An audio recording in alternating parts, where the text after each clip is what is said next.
Hello my dear friends, आज की class में हम डिस्कस करेंगे वेपर कंप्रेशन सिस्टम या वेपर कंप्रेशन रेफ्रिजरेटर सिस्टम। तो इस सिस्टम के अंदर क्या होता है, vapour as a refrigerant use करी जाती है प्रोड्यूस करने के लिए रेफ्रिजरेशन इफेक्ट। तो ये जो मेथड है इंडस्ट्रियल प्लांट जो हो गए वहाँ पे यूज़ किया जाता है, जिसमें कि हमें रैपिड रिमूव करना होता है हीट को लार्ज क्वांटिटी में।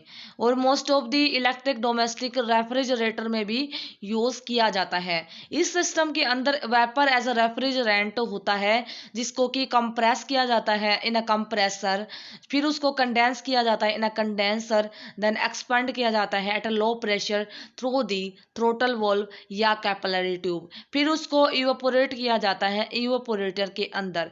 तो जैसे कि रेफ्रिजरेंट है, ये सर्कुलेट करेगा सिस्टम के थ्रू, तो ये पासेस करेगा नंबर ऑफ स्टेजेस, अलग अलग स्टेट्स जो आएंगी उसी को ही प्रोसेस बोल देते हैं, यानी कि अलग अलग प्रोसेस आएंगी। बेसिकली 4 टाइप की प्रोसेस हैं जिसको कि हम डिस्कस करेंगे। तो जो रेफ्रिजरेंट जैसे कि इनिशियल स्टेट से, इनिशियल कंडीशन से नेक्स्ट कंडीशन में जाएगा, तो इसमें सीरीज ऑफ प्रोसेस होंगी, उनकी एक डेफिनेट सीक्वेंस होगी। देन उसके बाद जहाँ पे शुरू किया था उसी पे ही आ जाएगा, तो एक साइकिल कंप्लीट हो जाएगी। तो इस तरीके से जो साइकिल है वो रिपीट होती जाएगी अगेन एंड अगेन, और रेफ्रिजरेशन इफेक्ट हमें मिलता रहेगा। तो कंप्रेशन साइकिल जैसे कि नाम से ही पता है, इसमें हम वेपर को कंप्रेस करते हैं, जो कि वेपर हमारा एज अ रेफ्रिजरेंट यूज होता है, हम उसको कंप्रेस करते हैं, जिसकी वजह से हीट एनर्जी ट्रांसफर होती है। इसका मतलब यह है कि कंप्रेशन रेफ्रिजरेंट का होता है, जिसकी वजह से हीट एब्जॉर्ब होती है एक जगह की, देन रिलीज होती है दूसरी जगह पे। ठीक है, यानी कि एक जगह से हीट हम लेंगे जो कि इवेपोरेटर में हो रहा है कंप्रेशन के दौरान, तो दूसरी जगह पे हीट को रिलीज कर देंगे। जो कंप्रेसर होता है एक पार्ट मैकेनिज्म होता है जो कि यूज किया जाता है, यानी कि जो रेफ्रिजरेंट की हीट को लेने के लिए। ठीक है, इस कंडीशन में जो क्या होता है, हीट जो डेसिपिएट होती है, हीट एनर्जी, उसको एब्जॉर्ब किया जाता है, देन उसको इवेपोरेट किया जाता है लो प्रेशर इन इवेपोरेटर। तो जो कि एयर कंडीशनिंग होती है एरोप्लेन्स में, तो ये साइकिल नहीं यूज होती, वहाँ पे एयर साइकिल नॉर्मली यूज करी जाती है। लेकिन जो कमर्शियल या डोमेस्टिक एयर कंडीशनिंग में vapour compression cycle mostly use करी जाती है। Principle of vapour compression refrigeration system, vapour compression refrigerator system work करता है इवेपोरेशन की वजह से कूलिंग होना, यानी कि वेपर को इवेपोरेट हो रही है, देन उसकी वजह से कूलिंग हो रही है। तो इसी प्रिंसिपल पे काम करता है। जब भी इवेपोरेशन है लिक्विड का वो होगा, जिसकी वजह से कूलिंग होगा। तो रेफ्रिजरेटर के अंदर जो लिक्विड है इवेपोरेट होगा, इवेपोरेटर के अंदर इवेपोरेशन के लिए लिक्विड, जब भी इवेपोरेशन होगा लिक्विड एब्जॉर्ब करेगा हीट फ्रॉम द सब्सटेंस, यानी कि जो सब्सटेंस है, जो भी स्पेस है, वहां से हीट को एब्जॉर्ब करेगा, देन जो वो कूल हो जाएगा, जिसकी वजह से कूलिंग प्रोड्यूस होगी। तो वेपर कंप्रेशन साइकिल जो कि रेफ्रिजरेशन साइकिल है, वो इस तरीके से होती है, इसमें अलग अलग स्टेजेस होती हैं। और क्या होता है, बेसिकली 4 प्रोसेस होती हैं। First of all compression, condensation, expansion and evaporation. तो सबसे पहले देखो, इसको दिखाया गया है यहाँ से 1 से 2 प्रोसेस, जो कि कंप्रेशन शो किया गया है, जो कि होता है कंप्रेशन। ठीक है, देन उसके बाद ये लगा दिया हमारे को कंडेंसर। ठीक है, नेक्स्ट जो 2 से 3 जो प्रोसेस आएगी, 2 to 3 जो प्रोसेस है, ये हमारी होगी कंडेंसर के अंदर कंडेंसेशन। ठीक है, तो ये क्या है, एक रिसीवर टैंक है, ये हमारी 2 से ये वाली प्रोसेस क्या है, कंडेंसेशन हो रहा है इन कंडेंसर। तो ये लिक्विड जो है वेपर यहाँ से यानी कि जाएगी, ये लिक्विड लाइन है।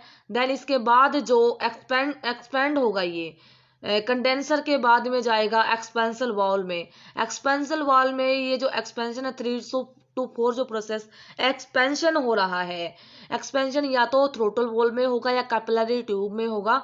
तो यहाँ पे एक्सपेंशन होगा एट लो प्रेशर, और एक्सपेंशन के दौरान जो एक्सपेंशन की वजह से जो इवेपोरेटर के अंदर जो जाएगा वहाँ पे क्या हो जाएगा, जो वेपर है इवेपोरेट होना स्टार्ट हो जाएंगी, जो कि जो लिक्विड है जो हमारा आउटसाइड स्पेस है वहां से हीट को लेके चली जाएंगी। देन ये इवेपोरेटर के दौरान हमें एक्चुअल कूलिंग मिलता है।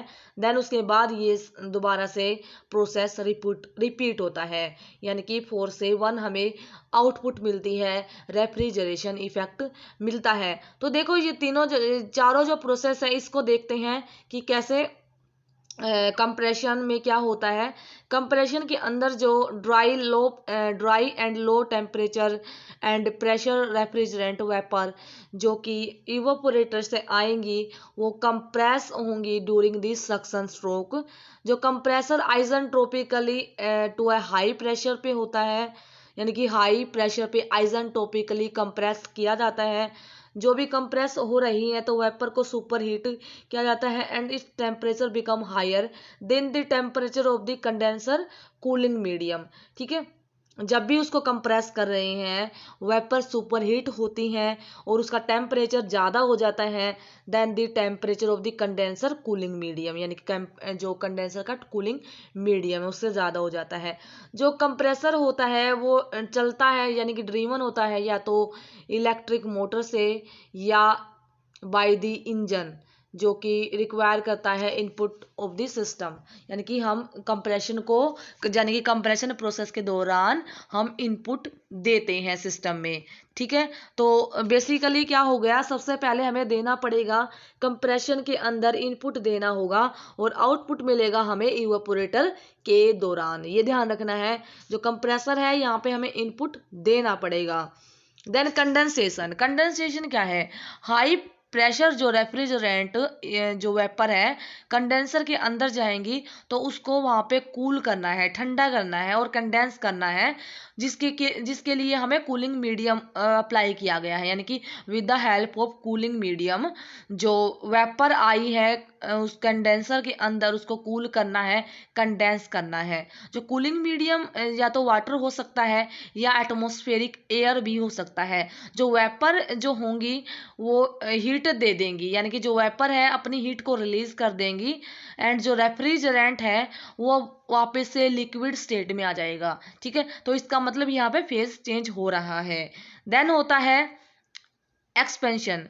तो जब भी कंडेंस्ड होता ही है तो high pressure saturated liquid is store in a receiver tank, यानी कि रिसीवर टैंक में जो हाई प्रेशर सैचुरेटेड लिक्विड है उसको स्टोर किया जाता है जब तक कि रिक्वायरमेंट ना हो। और रिसीवर जो होता है, रिसीवर से जो लिक्विड रेफ्रिजरेंट पास होगा एक्सपेंशन वाल में वहाँ पे उसको एक्सपेंड किया जाता है by the throttling to the sufficiently low pressure, जिसकी वजह से वेपोराइजेशन है लिक्विड का बहुत ही कम टेम्परेचर पे होता है इवेपोरेटर में, क्योंकि जो थ्रोटलिंग वॉल है उसी की वजह से ही जो इवेपोरेशन है लिक्विड रेफ्रिजरेंट का बहुत ही कम टेम्परेचर पे होता है, अप्रोक्सीमेटली -10 डिग्री सेल्सियस।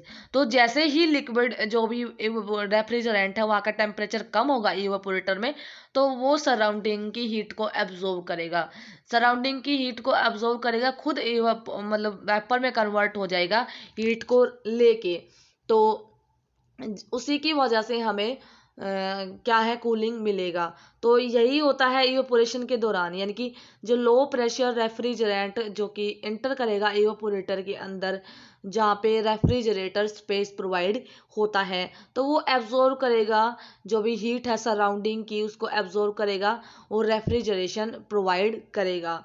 तो एब्जॉर्प्शन है हीट का कम टेम्परेचर पे होता है, यानी कि अगर सैचुरेशन टेम्परेचर की कोरस्पॉन्ड देखें तो कम टेम्परेचर पे होता है। तो इस तरीके से जो यहाँ पे हमें कूलिंग मिलती है। तो amount of heat absorb at the evaporator is जो भी कितना है वही हमें मिलेगा, कितना अमाउंट ऑफ हीट एब्जॉर्ब किया है रेफ्रिजरेटर ने इवेपोरेटर के अंदर, वही हमें रेफ्रिजरेटर इफेक्ट मिलता है, यानी कि रेफ्रिजरेशन इफेक्ट मिलता है। यानी कि ये हमारी आउटपुट हो गई, यहाँ पे हमें इवेपोरेशन यानी कि वेपोराइजेशन के दौरान हमें क्या है आउटपुट मिलेगी। तो यानी कि इवेपोरेशन के बाद में जो dry saturated vapour again sucked by the compressor and the cycle is repeated again and again. This is called simple saturated cycle. ये था डिस्कशन। नेक्स्ट क्लास में हम सिंपल कंपोनेंट हम डिस्कस करेंगे, क्या प्रिंसिपल पार्ट्स है वेपर कंप्रेशन रेफ्रिजरेशन सिस्टम के। तो जो भी चैप्टर है इसको 1 by 1 जो शॉर्ट शॉर्ट वीडियोस में हम कवर कर लेंगे। अगर आपका वीडियो अच्छी लगी है, हेल्पफुल लगी है, तो अपने फ्रेंड्स के साथ में शेयर जरूर करना। अगर चैनल पे नए हो तो चैनल को लाइक शेयर एंड सब्सक्राइब जरूर कर देना। Thank you, have a nice day.